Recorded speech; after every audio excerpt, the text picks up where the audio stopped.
Hello दोस्तों, आप सबका बहुत बहुत स्वागत है, अभिनंदन है। आज RRB NTPC mock test number 2 है। और दोस्तों आज के पेपर में आइए चर्चा करते हैं कि आपकी एनटीपीसी में किस प्रकार से दोस्तों क्वेश्चन पूछा गया था। और दोस्तों मैं पुनः कह रहा हूँ, आपके ग्रेजुएट लेवल वाले 5 से लेकर 23 जून तक आपकी एग्ज़ाम डेट आ चुका है। तो दोस्तों अभी भी आपके पास टाइम है, अच्छे से पढ़ो दोस्तों। और जिस तरीके से पढ़ाया जा रहा है आप अच्छे से एटलीस्ट रिविज़न जरूर कर लेना, ठीक है। तो दोस्तों पहला क्वेश्चन देखते हैं कि अभावजन्य रोगों के संदर्भ में रिकेट्स डैश के कारण से होता है, किसकी कमी से। तो दोस्तों आपके एग्जाम में हमेशा विटामिन से रिलेटेड एक क्वेश्चन पूछा जाता है। तो दोस्तों आप सबको याद रखना है विटामिन डी इस क्वेश्चन का आंसर आ जाएगा, ठीक है।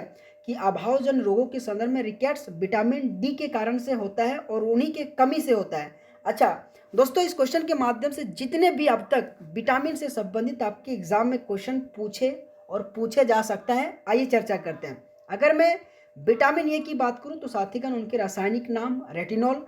अगर मैं विटामिन बी1 की बात करूं दोस्तों तो थायमिन, ये भी बहुत इंपॉर्टेंट है। विटामिन बी2 की बात करूं तो राइबोफ्लेविन। और विटामिन बी3 की बात करूं दोस्तों तो ये आपके नियासिन। ये आपको दोस्तों 4 नाम आप सबको याद रखना है, बहुत इंपॉर्टेंट है। मैं पुनः कह रहा हूँ, विटामिन बी1 आपके रेटिनॉल, सॉरी विटामिन ए आपके रेटिनॉल, विटामिन बी1 आपके थायमिन, विटामिन बी2 आपके राइबोफ्लेविन और विटामिन बी3 की बात करूं तो नियासिन। और इसी के साथ अगर दोस्तों मैं और आपको रिवीजन कराऊं तो दोस्तों आइए चर्चा करते हैं। अगर मैं विटामिन बी5 की बात करूं तो पेंटोथेनिक एसिड, बहुत इंपॉर्टेंट है, आपके एग्जाम में बार बार क्वेश्चन पूछा जाता है। अगर मैं विटामिन बी6 की बात करूं तो पायरोडॉक्सिन, ये भी क्वेश्चन बहुत इंपॉर्टेंट है। अगर मैं विटामिन बी7 की बात करूं तो बायोटिन। अगर मैं विटामिन बी9 की बात करूं तो फॉलिक एसिड। ये दोनों दोस्तों आप सबको याद रखनी है। विटामिन बी12 दोस्तों ये साइनोकोबालामिनी, ये भी क्वेश्चन आपके एग्जाम में बार बार क्वेश्चन पूछा जाता है। अगर मैं विटामिन सी की बात करूं साथीगण तो एस्कॉर्बिक एसिड। विटामिन डी की बात करूं तो कैल्सीफोरॉल। और विटामिन ई की बात करूं तो टेकोफोरॉल। और विटामिन के की बात करूं दोस्तों तो फाइलोक्यूनन। ये जितने भी दोस्तों मैं नाम आप सबके बीच लाया हूं ना, आप देख लेना दोस्तों, आपके एग्जाम में एक क्वेश्चन विटामिन से पूछा जाता है। और इन्हीं रासायनिक नाम से अगर पूछे ना दोस्तों तो आप सबको याद रखना बहुत इंपॉर्टेंट है, ठीक है।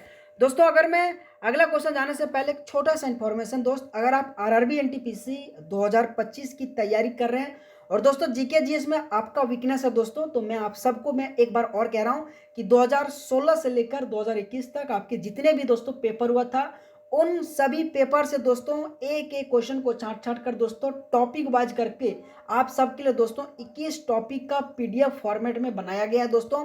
और दोस्तों अगर आपको ये टॉपिक वाइज करके प्रीवियस क्वेश्चन का अगर लेना है दोस्तों तो दोस्तों आपको 21 रुपया पेमेंट करना होगा इस व्हाट्सअप नंबर के माध्यम से दोस्तों 7856897115 के माध्यम से जुड़िएगा दोस्तों। दोस्तों आप जितने ये टॉपिक दे रहे हैं ना, बहुत इंपॉर्टेंट टॉपिक है दोस्तों, आपकी एग्जाम में हमेशा इस तरीके से क्वेश्चन पूछा जाता है। और सबसे बड़ी बात है, एक भी ऐसा क्वेश्चन नहीं है दोस्तों जो यहाँ वहाँ से लाया गया है, हर एक क्वेश्चन आपके एग्जाम का पूछा गया क्वेश्चन है दोस्तों, ठीक है। तो दोस्तों आपके कमियों को दोस्तों, आपकी वीकनेस को अगर दूर ना कर देना मेरे दोस्त तो मेरे को कहना, क्योंकि अभी भी आपके पास टाइम है दोस्तों, लेकर एक बार अभी से ही लग जाओ, ठीक है। अगर मैं कहूँ दोस्तों इसमें किस प्रकार से कंटेंट है, आप ये देख सकते हैं, पूरे के पूरे सिस्टमेटिक तरीके से बनाया गया आपके एग्जाम के लिए दोस्तों। कुल 1085 क्वेश्चन इसमें डाला गया। और सबसे बड़ी बात है ये दोस्तों, हर एक क्वेश्चन आपके एग्जाम का पूछा गया क्वेश्चन है दोस्तों, ठीक है। तो दोस्तों अगर आपको लेना है तो इस व्हाट्सएप नंबर के माध्यम से जरूर जुड़िएगा, है ना। अगर मैं अगला क्वेश्चन की बात करूं कि पंजाब और हरियाणा के लोग अच्छे फसल के लिए दोस्तों, अगर मैं बात करूं कि अच्छे के लिए भगवान को धन्यवाद देकर बैसाखी फेस्टिवल मनाते हैं, तो किसके अच्छे के लिए मनाया जाता है। तो दोस्तों जब फसल अच्छा हो जाता है ना, फसल अच्छे कटाई जब हो जाती है ना, तब जाके पंजाब और हरियाणा के लोग बैसाखी फेस्टिवल को मनाया जाता है, जो आप सबको याद रखना दोस्तों। ये क्वेश्चन आपकी एनटीपीसी और आपकी एसएससी में कम से कम अगर पूछा होगा ना दोस्तों तो 10 बार से अधिक पूछ चुका है। तो दोस्तों मैं आपको वही क्वेश्चन लाता हूं जो बहुत इंपॉर्टेंट और आपके एग्जाम में पूछे जाने की अति संभावना है। तो दोस्तों आपको याद रखना है कि पंजाब में आपकी बैसाखी फेस्टिवल मनाया जाता है। लेकिन दोस्तों इस क्वेश्चन के माध्यम से आइए मैं पंजाब और हरियाणा से संबंधित जितने भी फेस्टिवल है चर्चा करने वाले हैं। अगर मैं बात करूं लोहड़ी, बैसाखी, होला मोहल्ला और गुरु पर्व, ये बहुत इंपॉर्टेंट आपके गुरु पर्व, आपकी होला मोहल्ला, बैसाखी और लोहड़ी, ये चारों के चारों दोस्तों नाम आप सबको याद रखना है, क्योंकि पंजाब से दोस्तों इनसे बाहर फेस्टिवल का क्वेश्चन नहीं पूछा जाता है। मैं पुनः कह रहा हूँ, लोहड़ी, बैसाखी, होला मोहल्ला और गुरु पर्व, ये चारों के चारों दोस्तों आप सबको नाम याद रखना है। अगर मैं हरियाणा से संबंधित अगर मैं कुछ इंपॉर्टेंट फेस्टिवल की बात करूं तो गुग्गा नौमी दोस्तों लिख के ले लो, आपके एग्जाम में आपके एसएससी में बार बार ये क्वेश्चन पूछ रखा है, तो दोस्तों आपके एनटीपीसी में क्वेश्चन पूछा जा सकता है, ठीक है। अगर मैं बात करूं सूरज कुंड मेला महोत्सव, ये दोनों के दोनों दोस्तों आपको याद रखनी है, हरियाणा से बहुत इंपॉर्टेंट है, ठीक है। अगर मैं साथीगण अगला क्वेश्चन की बात करूं कि भारत में सबसे बड़ी अंतर्देशीय खारे जल का झील इनमें से कौन सी है, तो ये चार ऑप्शन दिया गया है और एक क्वेश्चन आपके एग्जाम में हमेशा नदी बांध झील से क्वेश्चन पूछा जाता है। तो दोस्तों जो 21 टॉपिक है ना उसमें से एक टॉपिक नदी बांध झील से क्वेश्चन पूछा गया है। जितने भी दोस्तों अब तक आपकी एनटीपीसी में नदी बांध झील से क्वेश्चन पूछा गया है, हर एक क्वेश्चन को चुन चुन कर दोस्तों वहां पे डाला गया है, बहुत मेहनत किया गया दोस्तों उस ई बुक को बनाने में, ठीक है। तो दोस्तों अगर आपको वीकनेस को दूर करनी है और अच्छे नंबर लाना दोस्तों, तो एक बार दोस्तों बिलीव करके यार 21 रुपये पेमेंट करके ले लेना दोस्तों, और एग्जाम से पहले करीब 2 से 3 बार दोस्तों एटलीस्ट पढ़ लो मेरे दोस्त, क्योंकि सभी क्वेश्चन प्रीवियस ईयर क्वेश्चन है और एसएससी हो या रेलवे हो, प्रीवियस ईयर क्वेश्चन का बहुत बड़ा रोल रहता है, ठीक है। तो दोस्तों अगर मैं इस क्वेश्चन का अगर मैं आंसर की बात करूँ ना तो सांभर झील इस क्वेश्चन का आंसर आ जाएगा कि भारत की सबसे बड़ी, अगर मैं अंतर्देशीय खारे पानी की झील की बात जब बात करूँ दोस्तों तो आपके सांभर झील आ जाएगा, और सांभर झील की बात करूँ ये भारत के राजस्थान में स्थित है, तो ये भी पॉइंट आप सबको मेरे दोस्त याद रखना है। अगर मैं कुछ इंपॉर्टेंट अगर झील की बात करूँ तो आपके डल झील आपके जम्मू कश्मीर में, आपके वुलर झील आपके जम्मू कश्मीर में, आपके सांभर झील आपके राजस्थान में, आपके पिछोला झील आपके राजस्थान में, आपके नैनीताल झील आपके उत्तराखंड में, लोकटक झील आपके मणिपुर में, चिल्का झील आपके उड़ीसा में, और वह मन्नार झील आपके केरल में। ये दोस्तों जितने भी क्वेश्चन के अलावा मैं एक्सप्लेन आपको कर रहा हूँ ना दोस्त, आप नोट कर लो यार, अगर आपके एग्जाम में क्वेश्चन ना छपे ना तो मेरे को कहना, क्योंकि दोस्तों बहुत मेहनत कर रहा हूँ आप सबके लिए यार, और जिस तरीके से दोस्तों मैं आपको पढ़ा रहा हूँ ना यार, रिवीजन जरूर कर लेना दोस्त, मैं आप सबसे कह रहा हूँ। जोश एग्जाम मैगलेट जो टेलीग्राम चैनल है ना वहां जाके दोस्तों जुड़िएगा, और वहां इस क्लास का पीडीएफ दोस्तों अपलोड कर दिया जाता है डेली का डेली, तो दोस्त जाके जरूर जुड़ना, ठीक है। और एटलीस्ट दोस्तों क्लास खत्म हो जाना तो रिवीजन जरूर करना, मैं आपसे इतना मांगता हूँ, ठीक है। अगर मैं अगला क्वेश्चन की बात करूं कि लाहौर में बादशाही मस्जिद किसके द्वारा बनाई गई है, ये चार ऑप्शन दिया गया मेरे साथीगण। और अगर मैं लाहौर में बादशाही मस्जिद की बात करूं ना मेरे दोस्त तो औरंगजेब इस क्वेश्चन का आंसर आ जाएगा। दोस्त मैं आप सबको कह रहा हूं कि मैं स्पीड बढ़ा रहा हूं, मैं सहमत हूं, लेकिन दोस्त मैं चाहता हूं यार कि कम समय में आप सबको रिवीजन करा दूं यार, क्योंकि अगर आपके पास अभी टाइम बचेगा ना तो दूसरे सब्जेक्ट भी आप पढ़ सकते हैं, आप जीके जीएस का topic wise previous year question से कर सकते हैं, जो दोस्तों मैं अभी पढ़ा रहा हूँ, पंचवर्षीय योजना पढ़ा चुका हूँ, आपके आर्टिकल से पढ़ा रहा हूँ, इसी चैनल पे दोस्तों जाओ यार, वीडियो सेक्शन पे देखो यार, बहुत आपके लिए कंटेंट डाल रखा हूँ यार, मेहनत करो यार, पढ़ो यार, एग्जाम से पहले आपको 2 से 3 बार एटलीस्ट प्रीवियस ईयर क्वेश्चन जितने भी टॉपिक बचे ना रिवीजन करके जाओ यार, बहुत इंपॉर्टेंट सारा का सारा क्लास मैंने बना के रखा हूँ, ठीक है। तो दोस्तों लाहौर में अगर मैं बादशाही मस्जिद की बात करूँ तो आपके औरंगजेब के द्वारा बनाया गया था। अच्छा अगर दोस्तों मैं कुछ इंपॉर्टेंट प्रमुख मकबरे एवं उनके शासक के बारे में कहूँ ना तो दोस्तों अगर मैं हुमायूं के बारे में बात करूँ ना तो हुमायूं के द्वारा दोस्तों आपके दिल्ली में स्थित जो आपके मकबरा है ना ये आपके हुमायूं के द्वारा बनाया गया था। अच्छा हुमायूं के जब निधन के बाद उनकी पत्नी हाजी बेगम ने बनवाया था, ये दोनों के दोनों आप सबको साथीगण याद रखना ही रखना है, ठीक है। कि हुमायूं का मकबरा कहाँ पे है तो दिल्ली में है, और हुमायूं के मकबरा यानी उनकी पत्नी हाजी बेगम के द्वारा बनाया गया था, ये दोनों के दोनों दोस्तों पॉइंट आप सबको याद रखने हैं। अगर मैं अकबर के मकबरा की बात करूं तो दोस्तों यह मकबरा सिकंदराबाद आगरा में स्थित है, और अगर मैं अकबर के मकबरा की बात करूं तो जहांगीर के द्वारा निर्माण कराया गया था, ये दोनों के दोनों पॉइंट आप सबको साथीगण याद रखना है। अगर मैं ताजमहल की बात करूं तो ये ताजमहल आपकी आगरा में है, और शाहजहां ने अपनी पत्नी यानी मुमताज की याद में ताजमहल को बनाया था। ये तीनों पॉइंट दोस्तों आप सभी को याद रखना है, ठीक है। और अगर मैं बीबी का मकबरा की बात करूँ तो ये औरंगाबाद में है, और औरंगाबाद में औरंगजेब के बेटे आजम शाह ने अपनी माँ दिलरास बानो बेगम यानी रजिया उद दौरानी की याद में बनाया था, तो ये भी पॉइंट आप सबको याद रखनी है, ठीक है। बीबी का मकबरा सबसे पहले याद रखना है कहाँ पे स्थित है दोस्तों औरंगाबाद में। अगर मैं कहूँ कि बीबी का मकबरा किसके द्वारा बनाया गया तो औरंगजेब के जो बेटे हैं ना आजम शाह ने अपनी माँ दिलरास बानो बेगम के याद में दोस्तों बीबी का मकबरा बनाया गया था। अगर मैं औरंगजेब की मकबरा की बात करूं तो दोस्तों औरंगाबाद में स्थित है और औरंगजेब के बेटे आजम शाह ने औरंगजेब का मकबरा को बनाया था। ये दोनों पॉइंट को दोस्तों आप सबको याद रखना है क्योंकि बहुत इंपॉर्टेंट है, ठीक है। अगर मैं अगला क्वेश्चन की बात करूं कि मनुष्य के लिए ध्वनि की सर्व सीमा लगभग किस सीमा तक होती है, ये क्वेश्चन 3 प्रकार से इस तरीके से क्वेश्चन पूछा जाता है। और दोस्तों मैं तीनों प्रकार के क्वेश्चन में इस क्वेश्चन के माध्यम से आपको रिवीजन कराने वाला हूं।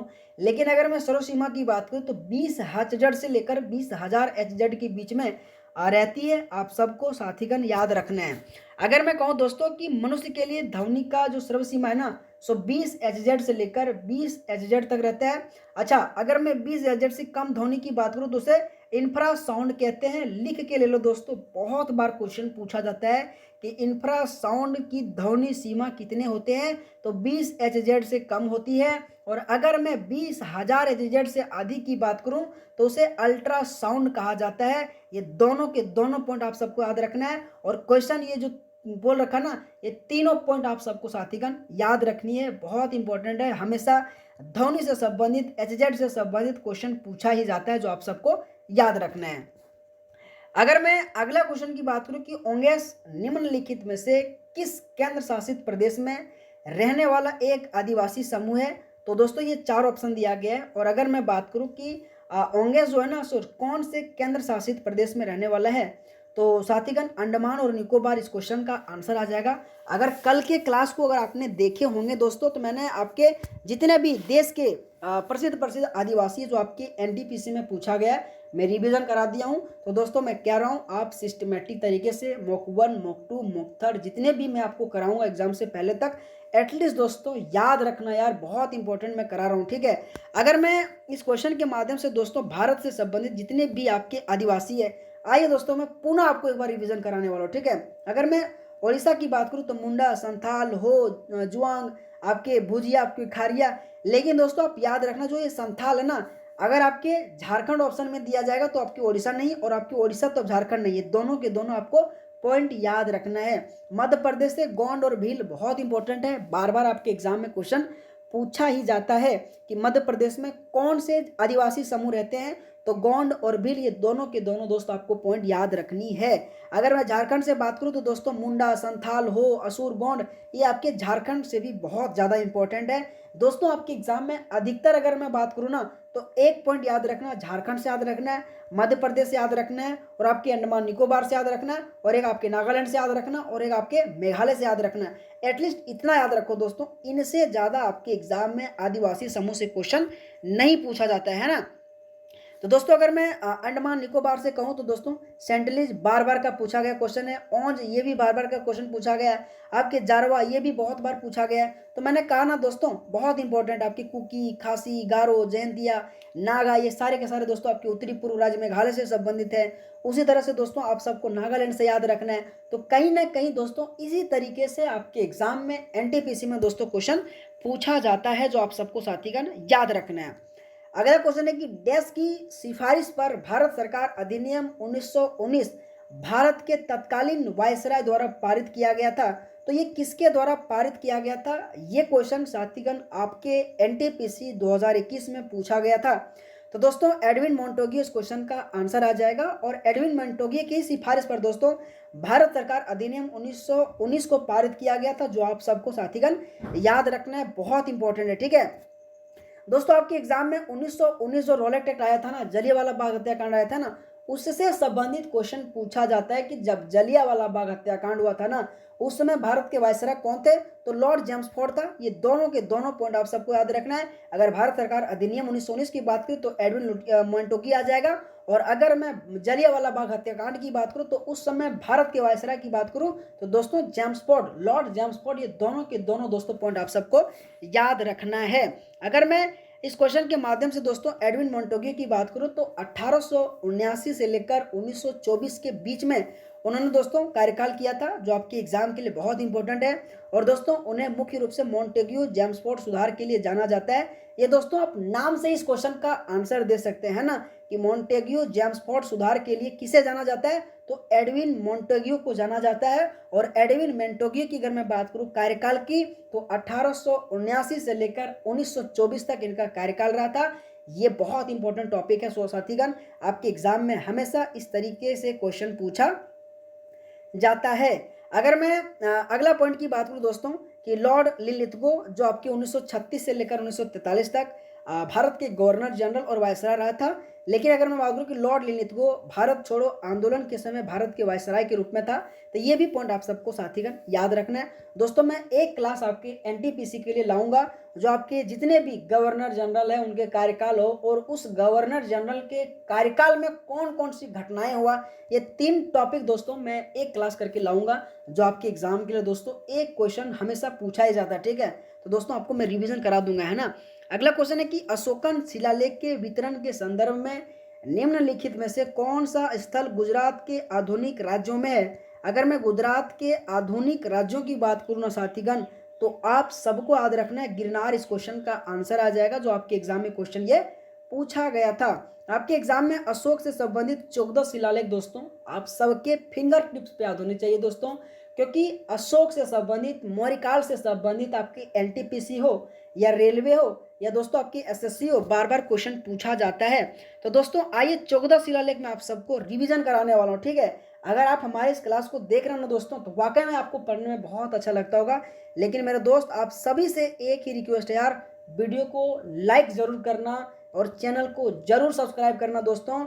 और अगर आपको टॉपिक वाइज करके प्रीवियस ईयर क्वेश्चन का क्लास रिवीजन करना है, पढ़ना दोस्तों, तो इसी वीडियो सेक्शन दोस्तों पे जाइए, वहाँ पे क्लास अपलोड में डेली कर रहा हूँ। ठीक है, पढ़ो दोस्तों। ठीक है, अगर मैं प्रथम शिलालेख की बात करूं दोस्तों, तो उसमें पशु बलि और उन सभी दोस्तों निंदा करना, प्रतिबंध लगाने के बारे में कहा गया, जो आपके एग्जाम में बार बार क्वेश्चन पूछा जाता है कि अशोक के प्रथम शिलालेख में पशु बलि के जो प्रतिबंध के बारे में कहा गया, जो आप सबको साथीगण याद रखना है। द्वितीय शिलालेख में दोस्तों सामाजिक कल्याण के उपाय के बारे में कहा गया।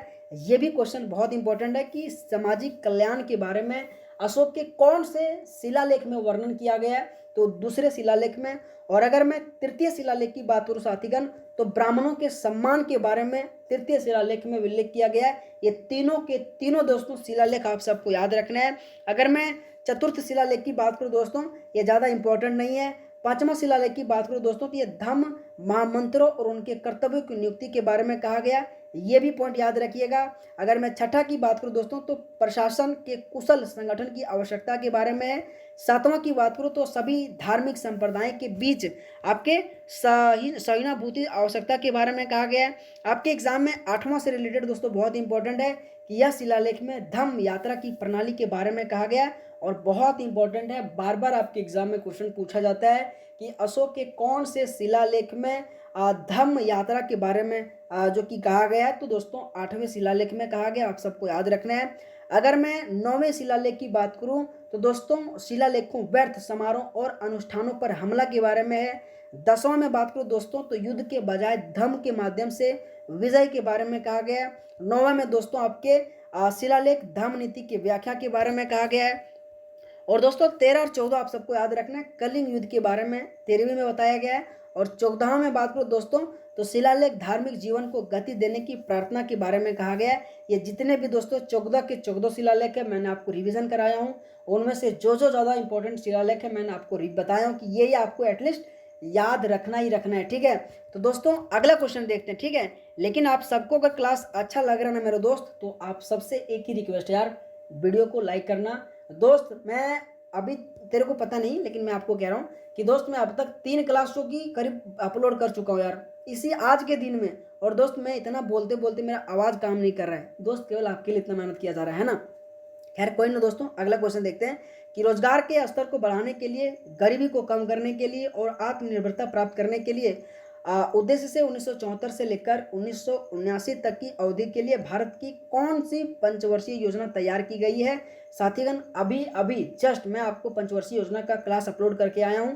अगर दोस्तों आपको पंचवर्षीय योजना से कोई भी प्रॉब्लम है तो दोस्तों जाके उस क्लास को देख लो। आपके एग्जाम में जितने भी पंचवर्षीय योजना से अब तक क्वेश्चन पूछा गया पूरा का पूरा दोस्तों मैं रिवीजन कर दूंगा। ठीक है, तो दोस्तों अगर मैं इस क्वेश्चन का अगर मैं आंसर की बात करूं, जो आप सबको याद रखना है, 5वीं पंचवर्षीय योजना में गरीबी हटाओ आत्मनिर्भरता योजना के बारे में कहा गया है। और अगर मैं 5वीं पंचवर्षीय योजना की कार्यकाल की बात करूं साथीगण, तो 1974 से लेकर 1979 के बीच में रहा था। आप सबको याद रखना है, और ये क्वेश्चन एटलीस्ट 10 बार से भी अधिक आपके एग्जाम में दोस्तों पूछ चुका है, ठीक है।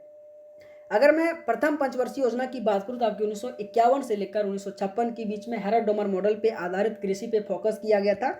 तो कहीं ना कहीं आपको याद रखना है, तृतीय पंचवर्षीय योजना दोस्तों 1951 से 56 पहला और 56 से 61 दूसरा और 61 से 66 के बीच में आपके तृतीय पंचवर्षीय योजना रहा था। और अगर मैं सबसे विफल पंचवर्षीय योजना की बात करूं दोस्तों तो आपकी तृतीय पंचवर्षीय योजना रहा था और 1962 में भारत और चीन युद्ध के कारण से सबसे विफल रहा था। अगर मैं द्वितीय पंचवर्षीय योजना की बात करूं तो दोस्तों आपके पीसी महालनोबिस मॉडल पे आधारित 1956 से 61 के बीच में द्वितीय पंचवर्षीय योजना कार्यकाल रहा था। और दोस्तों अगर मैं बात करूं उद्योग पे आधारित आपकी द्वितीय पंचवर्षीय योजना जो आपके एग्जाम में हमेशा पूछा ही जाता है। अगला क्वेश्चन है कि बौन गीत मुख्य रूप से लोकगीत का एक रूप है। तो ये क्वेश्चन पूछ रखा है कि बौन गीत भारत के कौन से राज्य में लोकगीत के रूप में जाना जाता है। तो दोस्तों आप सबको याद रखना है, आपका जो ऑप्शन नंबर 4 है ना असम, और असम में ही बौन गीत आपके मनाया जाता है, जो आप सबको याद रखना है। लेकिन दोस्तों इस क्वेश्चन के माध्यम से मैं आपको मेघालय, हिमाचल प्रदेश और असम से और भी जितने भी दोस्तों लोकगीत है आइए चर्चा करते हैं। अगर मैं मेघालय से बात करूँ तो गारो लोकगीत, खासी लोकगीत और जयंतिया, ये तीनों के तीनों दोस्तों आप सबको मेघालय से याद रखना है। अगर मैं हिमाचल से बात करूँ तो लमान, जोरी, नाटी इंपॉर्टेंट है, ठीक है। अगर मैं असम से बात करूँ तो बिहू गीत आ जाएगा, कामरूपी लोकगीत और जनजातीय लोकगीत, ये तीनों के तीनों दोस्तों आप सबको याद रखना है, ठीक है। दोस्तों मैं आप सबको एक बार और पुनः कह रहा हूँ, अगर आप आरआरबी एनटीपीसी 2025 में सिलेक्शन लेना चाहते हैं और दोस्तों जीके जीएस में आपका वादा है, आपका वीकनेस है, तो दोस्तों मैं आप सबके लिए 2016 से लेकर 2021 तक जितने भी पेपर हुआ था उन सभी पेपर को दोस्तों निकाल कर एक एक क्वेश्चन को छांट कर दोस्तों टॉपिक वाइज करके 21 टॉपिक का एक पीडीएफ फॉर्मेट में ई बुक बनाया हूं, जो दोस्तों मात्र मैं आप सबसे 21 रुपये ले रहा हूं। बहुत मेहनत किया हूं दोस्तों, 1.5 महीने से अभी काम किया गया, ठीक है। तो दोस्तों आपको लेना है तो ये 7856897115 इस व्हाट्सएप नंबर के माध्यम से जरूर जुड़िएगा दोस्तों, ठीक है। बहुत इंपॉर्टेंट आप सबके लिए ई बुक है दोस्तों, बहुत ऐसे मेरे दोस्त ले चुका है। और दोस्तों मैं आप सबसे इसलिए कह रहा हूँ अभी आपके पास टाइम बचा है, कम से कम 1 से 2 बार 3 बार पढ़ लो मेरे दोस्त। अगर आपके एग्जाम में इस तरीके से क्वेश्चन ना पूछा जाना तो मेरे को कहना, ठीक है, क्योंकि ये जितने भी टॉपिक है ना दोस्त बहुत इंपॉर्टेंट है वाकई में। अगर आप सीरियस से पढ़ाई करते होंगे तो आपको इनका वैल्यू पता है ना। अगर मैं कहूँ दोस्तों इसमें किस प्रकार से क्वेश्चन डाला गया तो आप ये देख सकते हैं, आप पूरे सिस्टमेटिक तरीके से प्रीवियस ईयर क्वेश्चन है, फ्रेश कंटेंट है, 1085 क्वेश्चन इस ई बुक में डाला गया। तो दोस्तों अब की बार एनटीपीसी पर इस व्हाट्सएप नंबर के माध्यम से जरूर जुड़िएगा, है ना।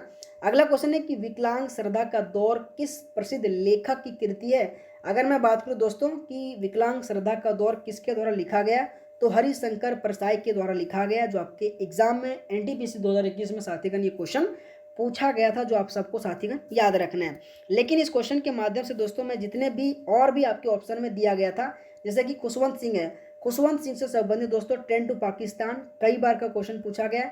सिखों का इतिहास ये भी याद रखना है, सत्य, प्रेम और घोड़ा द्वेष और दिल्ली, ये जितने भी दोस्तों आपको याद रखना है। लेकिन सबसे ज़्यादा ट्रेन टू पाकिस्तान आपके खुशवंत सिंह से क्वेश्चन पूछा जाता है। अगर मैं दोस्तों हरिशंकर परसाई से और भी इंपॉर्टेंट अगर बुक की बात करूं तो दोस्तों सबसे पहला आपको याद रखना है निठल्ले की डायरी, जो आपके एग्जाम में क्वेश्चन पूछा गया था। अपनी अपनी बीमारी, विकलांग का श्रद्धा दौर, जो आपके एनटीपीसी 2021 में ये क्वेश्चन पूछा गया था। ठिठुरता हुआ गणतंत्र, वैष्णव की फिसलना, आवारा भीड़ के खतरे, प्रेमचंद्र के फटे जूते। दोस्तों आप अगर 9-10 क्लास का अगर जैक बोर्ड से अगर होंगे ना तो प्रेमचंद्र के फटे जूते से आपके एग्जाम में एक जो कि सब्जेक्ट होगा जो आपने पढ़े होंगे, ठीक है। शिकायत मुझे भी है। तो कहीं ना कहीं दोस्तों आप सबको हरिशंकर परसाई से संबंधित जितने भी बुक है आपको याद रखना ही रखना दोस्तों, क्योंकि दोस्तों प्रेमचंद्र हो, गीतांजलि आपकी रविंद्रनाथ टैगोर हो, इन सभी जितने भी दोस्तों कलाकार मैं कह रहा हूँ यार, जितने भी महान दोस्तों राइटर है उन सबका आपने जो कि बुक याद रखे होंगे, ठीक है। लेकिन दोस्तों हरिशंकर परसाई से संबंधित ऐसे ऐसे नए और पुराने और बहुत बड़े दोस्तों राइटर है, उन सभी का पुस्तक आप नहीं जानते जो आपके एग्जाम में दोस्तों क्वेश्चन पूछा जाए तो दोस्तों आपको ध्यान रखना है। अगला अगर मैं पॉइंट की बात करूं अटल बिहारी वाजपेयी से संबंधित तो अमर बलिदान इन्हीं का है। राग हिंदू मेरा परिचय है। संसद में 3 दशक आपकी एसएससी में ये 20 बार क्वेश्चन पूछ चुका है। मेरी 51 कविता ये भी कई बार का क्वेश्चन पूछ चुका है। सेक्युलरवाद ये भी कई बार का क्वेश्चन पूछा गया है। तो दोस्तों वाकई में मैं वही क्वेश्चन लाता हूँ जो आपके एग्जाम में पूछा गया है, क्योंकि दोस्तों अगर आप मेरे पास टाइम दे रहे हो ना यार तो मैं चाहता हूँ यार आपको टाइम का सही यूटिलाइजेशन में दूँ, ठीक है। कोई ऐसा हवा फवा नहीं कर रहा हूँ जो आपके एग्जाम में ना पूछा जाए। आपको ऐसे ही पता होगा कि हाँ ऐसे ऐसे क्वेश्चन आपके एग्जाम में पूछा जाता है और बार बार पूछा जाता है ना। अगला क्वेश्चन है कि भारत के संविधान के कौन से अनुच्छेद आर्टिकल 7 के अनुसार कोई भी व्यक्ति कोई भी व्यक्ति जो के बाद के क्षेत्र से अब पाकिस्तान में शामिल क्षेत्र में चला गया तो उसे भारत का नागरिक नहीं माना जाएगा। दोस्तों ये क्वेश्चन मेरे को लाने का एक ही मकसद है, क्योंकि भारत पाकिस्तान का अभी थोड़ा मामला गर्म है और आपके एग्जाम में इस मामले से संबंधित क्वेश्चन पूछ लेगा। तो दोस्तों 1 मार्च 1947 से नहीं माना जाएगा, क्योंकि दोस्तों यहाँ से बहुत ऐसे मेरे पाकिस्तान के लोग थे जो उसे खदेड़ कर बाहर किया गया, लेकिन ठीक किया गया, ठीक है, गलत करता है ना। तो बहुत ऐसे जितने भी नागरिक था यहाँ से उसे खदेड़ कर बाहर किया गया, तो जिसके कारण से दोस्तों आपके एग्जाम में क्वेश्चन पूछा जाए तो आपको दोस्तों एटलीस्ट याद रखना है। इसी तरह से आपके आर्टिकल 6 और आर्टिकल 7 आपको याद रखना है कि पाकिस्तान से भारत आए कुछ व्यक्तियों के नागरिकों के अधिकार से संबंधित आर्टिकल 6 में, और साथ में दोस्तों पाकिस्तान में प्रवास करने वाले कुछ व्यक्तियों के नागरिकों के अधिकारों से संबंधित आर्टिकल 7 में कहा गया। ये दोनों पॉइंट को आप सबको साथीगण याद रखना है। हमारे संविधान में भाग 2 में नागरिकता से संबंधित जो आपको याद रखना है और इन्हीं के बारे में कहा गया, ठीक है। अगला क्वेश्चन मेरे दोस्त कि भारतीय संविधान का कौन सा अनुच्छेद पंचायतों की शक्तियों, प्राधिकार और उत्तरदायित्व से संबंधित है। दोस्तों बोलने का मन नहीं कर रहा यार, थोड़ा इतना मतलब गला बैठ चुका है, ठीक है। अगर मैं इस क्वेश्चन का आंसर की बात करूँ साथीगण तो आप सबको याद रखना है 343 जी इस क्वेश्चन का आंसर आ जाएगा, और 343 जी में ही कहा गया कि पंचायतों की शक्तियों और प्राधिकार और उत्तरदायित्व से संबंधित है, जो आपको ध्यान देना है। लेकिन मेरे दोस्त इस क्वेश्चन के माध्यम से आपके जो 243 जे में बात करूँ तो पंचायतों के खाते की लेखा परीक्षा से संबंधित है। ये भी क्वेश्चन आपकी एनटीपीसी में और आपकी एमटीएस में क्वेश्चन पूछा था। अगर मैं 243 ई की बात करूँ तो भारतीय संविधान के भाग 9 जो पंचायत का एक महत्वपूर्ण हिस्सा है और जो पंचायतों की अवधि और चुनावी से संबंधित है। अगर मैं अनुच्छेद 243 के की बात करूँ तो भारतीय संविधान में पंचायतों के चुनाव से संबंधित है। तो ये तीनों के तीनों दोस्तों पॉइंट क्वेश्चन के अलावा आपको याद रखना है, ठीक है। अगर मैं अगला क्वेश्चन की बात करूं कि भारतीय रिजर्व बैंक के केंद्रीय बोर्ड में किसी भी समय अधिकतम पूर्णकालिक डिप्टी गवर्नर हो सकता है, तो कितने पूर्णकालिक डिप्टी गवर्नर हो सकते हैं। आपके एग्जाम में आरबीआई से संबंधित बार बार क्वेश्चन पूछा जाता है, लेकिन इस क्वेश्चन का आंसर आपके 4 पूर्णकालिक डिप्टी गवर्नर हो सकते हैं, जो आप सबको याद रखना है। 1934 आपके आरबीआई का एक्ट आया, 1935 आरबीआई का स्थापना हुआ था, 1949 में आरबीआई का राष्ट्रीयकरण हुआ था। कहीं ना कहीं इस तरीके से आरबीआई से हमेशा क्वेश्चन आपके एग्जाम में दोस्तों पूछा ही जाता, जो आप सबको याद रखनी है। अगला क्वेश्चन है यदि किसी चालक का प्रतिरोध दोगुना कर दिया जाए तो उसमें क्या हो जाएगा। दोस्तों ये तो बहुत सिंपल क्वेश्चन है, लेकिन अगर आपने जो कि फिजिक्स अच्छे से पढ़े होंगे तभी आपके लिए जो कि आसान है, ठीक है, नहीं तो बहुत भारी है, बहुत आंसर 4 गुना कर देगा। लेकिन आपको ध्यान देना कि यदि किसी चालक का प्रतिरोध 2 गुना कर दिया जाए तो उसकी ऊष्मा जो उत्पन्न होगा ना सो 2 गुना होगा, ये 4 गुना नहीं होगा, ठीक है, आपको ध्यान देना, ओके। अगला क्वेश्चन है कि पादपों की कार्बन और ऊर्जा की आवश्यकताएं निम्नलिखित में से किस प्रक्रिया से पूरी होती है। तो दोस्तों प्रकाश संश्लेषण इस क्वेश्चन का आंसर आ जाएगा, आपको याद रखना है। अगला क्वेश्चन है कि निम्नलिखित में से कौन सा तत्व प्रकृति में सबसे अधिक धात्विक है। आपकी ये 4 ऑप्शन है, और दोस्तों आपके एग्जाम में एक क्वेश्चन हमेशा के लिए याद रखना है, हमेशा क्वेश्चन पूछा जाता है आवर्त सारणी से, तो मैं दोस्तों एक टॉपिक आवर्त सारणी से भी दूंगा, ठीक है। इस क्वेश्चन का बेरियम आंसर आ जाएगा। अगला क्वेश्चन है कि भारत की पहली मानव युक्त अंतरिक्ष उड़ान कौन सा है, तो गगनयान इस क्वेश्चन का आंसर आ जाएगा, ठीक है। अगर मैं अगला क्वेश्चन की बात करूँ गाटा का उत्तराधिकारी कौन सा है, तो गाटा का अगर मैं उत्तराधिकारी की बात करूँ साथीगण तो बहुत इंपॉर्टेंट है, आप सबके एग्जाम में हमेशा क्वेश्चन पूछा जाता है, तो WTO आ जाएगा, ठीक है। लेकिन इस क्वेश्चन के माध्यम से दोस्तों जितने भी आपके संगठन है उनके मुख्यालय है उनकी स्थापना बहुत इंपॉर्टेंट है। अगर मैं अंतर्राष्ट्रीय श्रम संगठन जैसे ILO की स्थापना की बात करूं तो आपके 1919 आ जाएगा, और इनके मुख्यालय की बात करूं तो जेनेवा स्विट्जरलैंड आ जाएगा, बहुत इंपॉर्टेंट है। ILO की अगर मैं स्थापना की बात करूं तो 1919 में, और अगर मैं इनकी मुख्यालय की बात करूं दोस्तों तो जेनेवा स्विट्जरलैंड इस क्वेश्चन का आंसर आ जाएगा। अंकटाड की मैं बात करूँ तो 1964 में, और इनकी स्थापना की बात करूँ जेनेवा। अगर मैं बात करूँ दोस्तों कि जेनेवा में और कौन कौन सा इंपॉर्टेंट आपके मुख्यालय जो आपके एग्जाम में क्वेश्चन पूछा जाता है, तो दोस्तों आप सबसे रिक्वेस्ट कर रहा हूँ ये जो स्लाइड है ना आप इसको स्क्रीनशॉट जरूर मार लेना। विश्व व्यापार संगठन WTO 1965 में स्थापित हुआ था। आपकी UNOG यानी कि संयुक्त राष्ट्र यूरोपीय मुख्यालय आपके 1946 में। ILO इंटरनेशनल लेबर ऑर्गेनाइजेशन आपके 1919 में। आपके WHO वर्ल्ड हेल्थ ऑर्गेनाइजेशन आपके 1948 में। आपके ITU यानी अंतर्राष्ट्रीय दूर संचार संघ आपके 1865 में, और WMO यानी विश्व मौसम विज्ञान संगठन आपके 1950 में, और संयुक्त राष्ट्र शरणार्थी जो यानी कि UNHCR आपके 1950 में, और विश्व बौद्धिक संपदा आपके 1967 में। और इन सभी संगठन का दोस्तों मुख्यालय आपके जनेवा में है, जो आप सबको साथीगण याद रखना ही रखना है, ठीक है। अगला क्वेश्चन है कि उस स्मारक का नाम बताइए जो पुरातात्विक स्थल के असफल जीर्णोद्धार और संरक्षण का प्रमाण है। तो सांची का स्तूप आ जाएगा इस क्वेश्चन का आंसर। और दोस्तों हमेशा सांची के स्तूप से क्वेश्चन पूछा जाता है कि इन्हें यूनेस्को में कब शामिल किया गया था। तो 1989 में से यूनेस्को के विश्व धरोहर स्थलों में शासित किया गया था। और दोस्तों ये बहुत इंपॉर्टेंट है, मध्य प्रदेश के रायसेना जिले में स्थित है, और एक प्रकार से सांची स्तूप बौद्ध परिसर के रूप में जाना जाता है, और ये बहुत इंपॉर्टेंट है ना। अगला क्वेश्चन और अंतिम क्वेश्चन दोस्तों इस क्लास का, कि उस प्रमुख नदी का नाम बताइए जो केंद्र शासित प्रदेश दादर और नगर हवेली से होकर बहता है। तो दोस्तों आप सबको याद रखना है दमन गंगा इस क्वेश्चन का आंसर आ जाएगा। लेकिन दोस्तों इस क्वेश्चन के माध्यम से मैं आपको नर्मदा से संबंधित कुछ इंपॉर्टेंट जो कि तथ्य बताने वाला हूँ कि नर्मदा की कुल लंबाई आपकी 1312 किलोमीटर है, ठीक है। और मध्य प्रदेश के अमरकंटक से निकलकर अरब सागर में खम्मत की खाड़ी में गिरती है। और अगर मैं नर्मदा नदी की सहायक की बात करूँ दोस्तों, तो दोस्तों बारना, तवा, आपके दोस्तों हथीना, उरी, ये सारे के सारे दोस्तों आप सबको नाम याद रखना है। तो दोस्तों आप सबको क्लास कैसा लगा, ठीक है। और अगर आप सबको क्लास अच्छा लगा होगा तो दोस्तों आप सबका बहुत बहुत धन्यवाद दोस्तों, थैंक यू सो मच। दोस्तों मैं आज जो कि एक्सेप्ट करता हूँ कि मैं आज थोड़ा स्पीड पढ़ाया हूँ, ठीक है, क्योंकि दोस्तों मैं चाहता हूँ कि कम समय में आपको थोड़ा अच्छा ही कंटेंट दे सकूँ, ठीक है। तो दोस्तों रिवीजन जरूर कर लेना, जोश एग्जाम मैग्नेट जो टेलीग्राम चैनल है वहाँ से जुड़ के, ठीक है। तो दोस्तों अगर आपको RRB NTPC 2025 के लिए बेस्ट कंटेंट और अच्छी तैयारी करना चाहते हैं तो दोस्तों 2016 से लेकर 2021 तक जितने भी आपके पेपर हुआ था उन सभी पेपर से दोस्तों क्वेश्चन छाट कर आप सबके लिए 21 टॉपिक का 21 रुपये में दोस्तों एक PDF फॉर्मेट में ई-बुक दे रहा हूँ, जो आपके एग्जाम के लिए दोस्तों बहुत धमाल करने वाला है, ठीक है। तो दोस्तों आप ये देख सकते हैं अच्छी तरह से कंटेंट बनाया गया है। तो दोस्तों आप सबको अगर इस क्लास का PDF चाहिए तो दोस्तों जोश एग्जाम जो मैग्नेट टेलीग्राम चैनल है ना, वहाँ जाके दोस्तों जरूर जुड़ना, ठीक है। तो दोस्तों आप सबको all the best, thank you so much आप सभी मेरे साथीगण का।